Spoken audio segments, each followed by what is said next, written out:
अमृत महोत्सव में हर दिल है देश प्रेम से रंगा। आओ हम सब मिलकर फहराएं हर घर तिरंगा।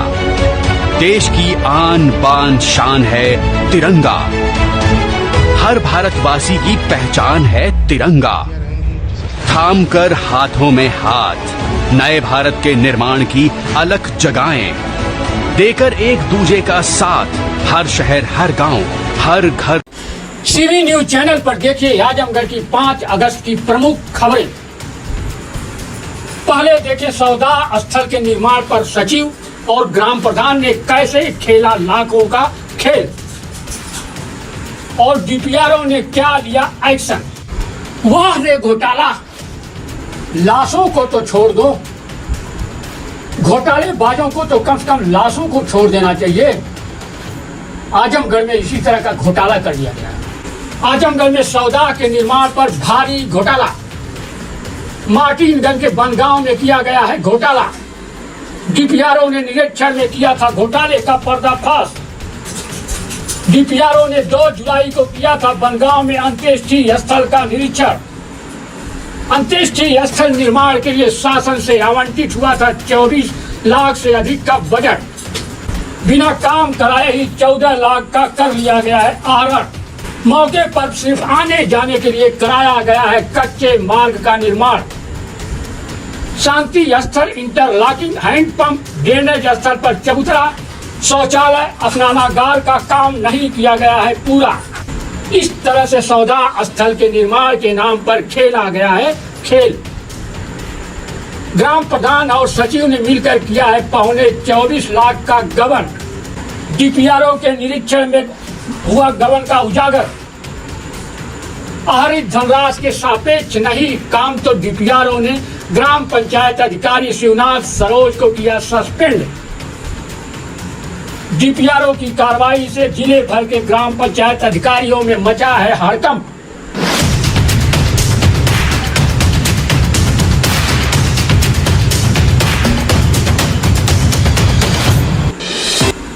आजमगढ़ में ड्यूटी में लापरवाही पर एक ग्रामीण सफाई कर्मचारी भी हुआ निलंबित।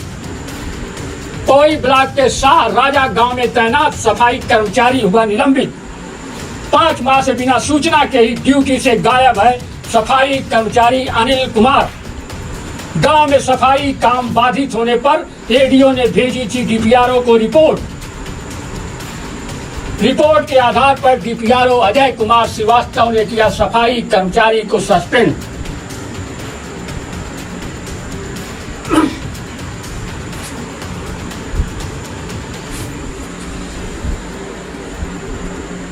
अब जरा इस साधु को देखिए, इसका नाम है बाबूलाल। अपनी पुश्तैनी जमीन को लेकर वर्षों से न्याय की गुहार लगा रहा है। आजमगढ़ मुख्यालय पर कई बार अनशन कर चुका है। प्रदेश की राजधानी लखनऊ में विधानसभा के समक्ष भी अनशन कर चुका है। कई सरकारें आई और गईं, मगर इस साधु को अफसर संतुष्ट नहीं कर पा रहे। इधर योगी राज में डीएम ऑफिस का चक्कर लगाते लगाते वह थक गया, तो बाबूलाल साधु आत्मदाह के चक्कर में पड़ गया। वह कलेक्ट्रेट कैंपस में पानी की टंकी पर चढ़ गया। टंकी पर उसे देखते ही प्रशासनिक अधिकारियों में हड़कंप मच गया। अधिकारियों के आश्वासन पर किसी तरह वह नीचे आया। मौके पर ड्यूटी पर तैनात पुलिसकर्मी उसे जिलाधिकारी से मिलाने के लिए ले गए। यह साधु सगई तहसील के अजगरा गांव का रहने वाला है। जमीन विवाद से छुटकारा पाने के लिए प्रशासनिक अधिकारियों का चक्कर लगा रहा था। अब मायूस होकर पानी की टंकी पर चढ़कर ध्यान देने का प्रयास करने लगा। इससे हड़कंप मच गया। डीएम ऑफिस और एसपी ऑफिस के बीच का मामला होने से मौके पर लोगों की भीड़ उमड़ गई। लोग उसे नीचे उतारने के प्रयास में जुट गए। काफी प्रयास के बाद सिविल लाइन चौकी प्रभारी ने उसे नीचे उतारा।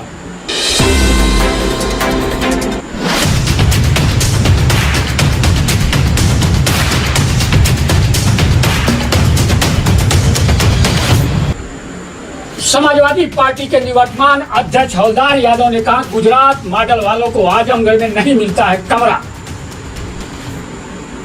सीएम योगी आदित्यनाथ के आजमगढ़ में आगमन पर सपा के निवर्तमान जिलाध्यक्ष हवलदार यादव ने प्रेस कॉन्फ्रेंस कर सरकार की योजनाओं और सीएम के बयानों पर तंज कसा। साथ ही आरोप भी लगाया कि सीएम के आगमन पर राष्ट्रीय झंडा तिरंगा का अपमान भी किया गया। उन्होंने यह भी कहा कि गुजरात मॉडल वालों को आजमगढ़ में कमरा नहीं मिलता है क्योंकि गुजरात मॉडल नफरत का संदेश देता है।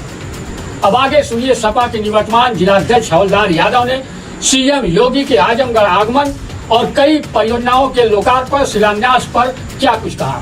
इस जनपद में जिस तिरंगे की बात को लेकर के भारतीय जनता पार्टी जो आज़ादी के दौरान जिसके चरित्र के बारे में जिसके बारे में कहा गया कि भारतीय जनता पार्टी के लोग उस समय मुखबिरी करते थे, इनके संगठन के लोग मुखबिरी करते थे, ऐसी भारतीय जनता पार्टी के लोग जो 13 तारीख से 15 तारीख तक तिरंगा लेकर के अपना गांव जाने का और हर जगह जाने का और झंडा लगाने की बात कर रहे हैं, उनसे सबसे बड़ा सवाल है कि आपने आजमगढ़ की धरती पर नाले पर तिरंगे को लगा करके आपने तिरंगे का अपमान किया है, राष्ट्र का अपमान किया है। यह समाजवादी पार्टी इसकी भर्त्सना करती है और आजमगढ़ के लोगों से मांग है कि आजमगढ़ लोगों की मांग है कि ऐसे लोगों के खिलाफ त्वरित कार्रवाई की जाए।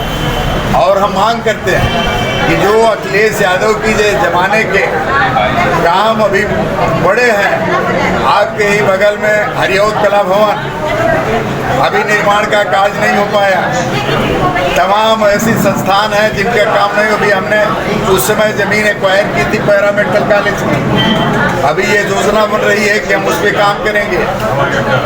हवाई अड्डा का हम लोग समझ रहे थे ये लोकार्पण होगा, कई साल से लोकार्पण रुका हुआ है। क्या कारण है कि लोकार्पण नहीं हो पा रहा है? कौन सी ऐसी स्थिति लोकार्पण नहीं हो पा रहा है? इसमें जिस तरह से कल मुख्यमंत्री जी के आगमन पर जनता को अपेक्षाएं थी कि जनपद में किसी बड़े विकास कार्यक्रम की घोषणा होगी जिससे जनपद सिंगापुर, बनारस और गोरखपुर की तरह से उसका नाम लिया जाएगा विकास करने के मामले में। उस तरह की कोई घोषणा नहीं हुई। आजमगढ़ की जनता को इसकी तकलीफ है। दूसरा, जिस तरह से स्कूल कॉलेज बंद करके गरीबों की झुग्गी झोपड़ी हटाई गई, एक दिन गरीब पैसे से खाना खाएगा, रोज़ कमाने वाला रोज़ खाने वाला, उसको जिस तरह से परेशान किया गया, यह मुख्यमंत्री के आने से समाजवादी पार्टी की कंप्लेन है कि मुख्यमंत्री के आगमन पर इस तरह के कार्य करने से तमाम गरीबों को शाम को भोजन नहीं मिला। डीएम साहब से हम लोगों ने कहा कि जनपद के विकास में जो ये उस समय के हमारे काम अभी बाधित हैं, उन कामों को आप भेज करके कराने का काम कराएं। ये जनहित के काम है, ये समाजवादी पार्टी का काम नहीं है, केवल ये जनता के लिए काम किया गया है, उसको कराएं। कल योगी जी ने ये भी कहा कि 2024 में दोनों लोकसभा आजमगढ़ के जीतेंगे, 27 में सभी 10 विधानसभा जीतेंगे। अब तो खाते में गुल्लर खा गए, मालूम है कि एक कहावत पूरी नहीं हम कहें, खाते में गुल्लर खा गए। अब समय बताएगा कि वह किस तरह से जीतेंगे। अब तो प्रदेश आजमगढ़ की जनता जान चुकी है कि कितना झूठ बोला गया, कितना बरगलाया गया, किस तरह से तिकड़म किए गए। शासन प्रशासन का इस्तेमाल हमारे खिलाफ लाल कार्ड पीला कार्ड देकर के हमारे कार्यकर्ताओं को पोलिंगों पर जाने नहीं दिया गया। कहा गया कि आप पोलिंग योजनाएं लोकार्पण की गई, उनका प्रधान स्तर से या ब्लॉक प्रमुख स्तर से उद्घाटन हो सकता था, फिर उसको उद्घाटन करने के लिए मुख्यमंत्री क्यों आना पड़ा? ये है तो गांव पंचायत, क्षेत्र पंचायत, ब्लॉकों के जिला पंचायत के जो निर्माण थे वही कराए, वही निर्माण का हुआ करके 1 अरब 43 करोड़ 143 करोड़ दिखा दिए।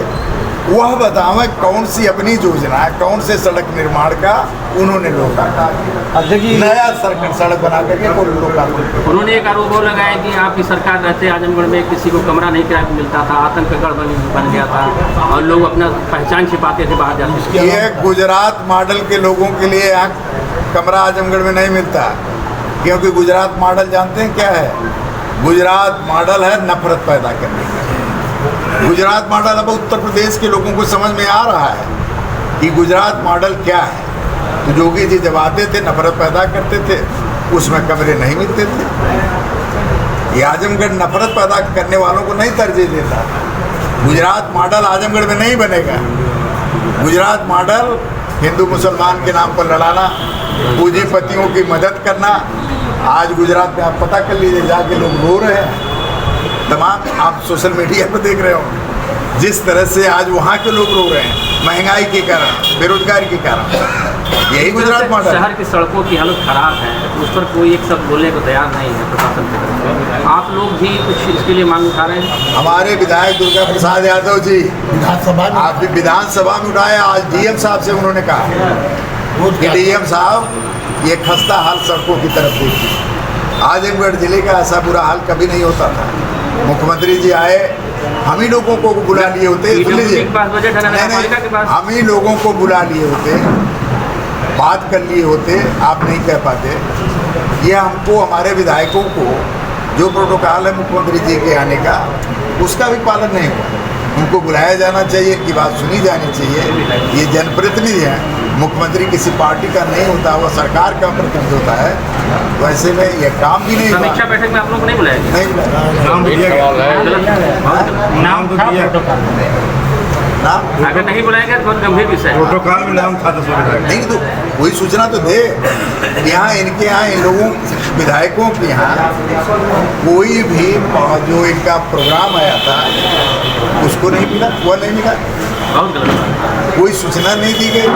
प्रशासन डर रहा था कि समाजवादी पार्टी के आकर के लोग, हो सकता है कि हम लोगों का पोल खोल दें, अन्य योजनाओं को लोग कह दें। चलो ठीक है।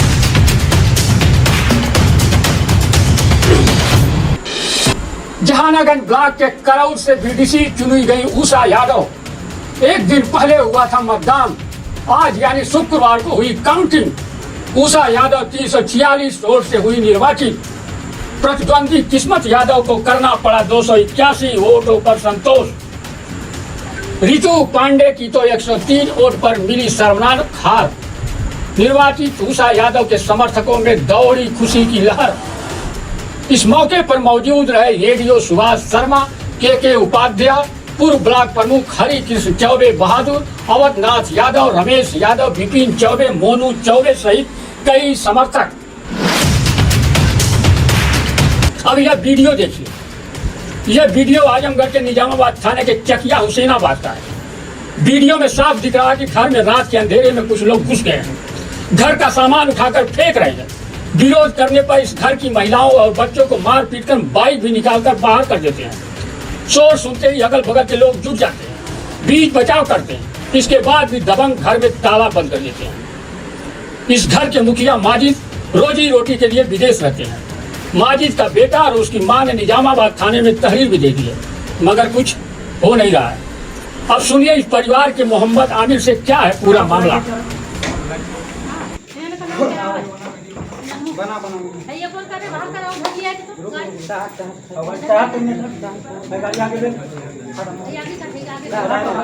रुक जो पुल रुक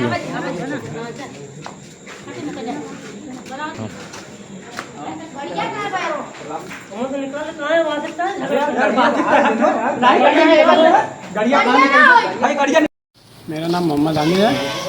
चकिया ग्राम चकिया हुसैनाबाद, थाना निजामाबाद, जनपद आजमगढ़ का निवासी हूँ। मेरा मकान जो उसके बगल में ज़मीन है जो मेरे पिताजी ने 2014 में ली थी, और उसकी जो मुझे आजकल परेशान कर रहे हैं उसके दादी से मेरे पिताजी ने लिखवाया था। तो 2014 के बाद से 3-4 साल बाद वो लोग बाहर रहते थे, तो उसके बाद जब आया तो तंग करते थे, परेशान करते थे। तो 2-3 बार ताला लगा, फिर टूटा, फिर लगा, फिर टूटा, महीना 2 महीने में ऐसा करते थे बार बार। एक आध हफ्ता 10 दिन पहले मेरे पिताजी चले गए बाहर, तो जब लोग ने पता पाया कि बाहर चले गए तो इसलिए बाहर तंग कर रहे हैं। तो रात में आए थे करीब 10-11 बजे, गाड़ी उड़ी 2-3 थी, सब तोड़े फोड़े उसको बाहर कर दिए हैं और मारने की धमकी दे रहे थे कि ये सब करेंगे, यही सब है। इसकी वजह से हम लोग बहुत परेशान हैं। नाम एक बार फिर से साफ बताओ। मोहम्मद आमिर है। पिता का नाम? पिता का नाम मोहम्मद माजिद खान। चकिया हुसैनाबाद, निजामाबाद। हाँ, हुसैनाबाद, निजामाबाद।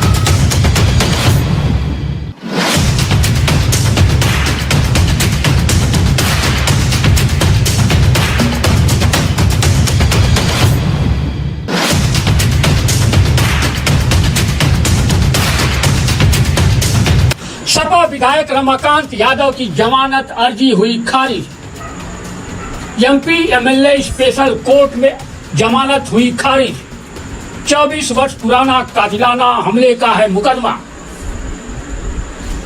कातिलाना हमले के 24 साल पुराने मुकदमे में सपा विधायक रमाकांत यादव की जमानत अर्जी एमपी एमएलए स्पेशल कोर्ट ने आज यानी 5 अगस्त को खारिज कर दी।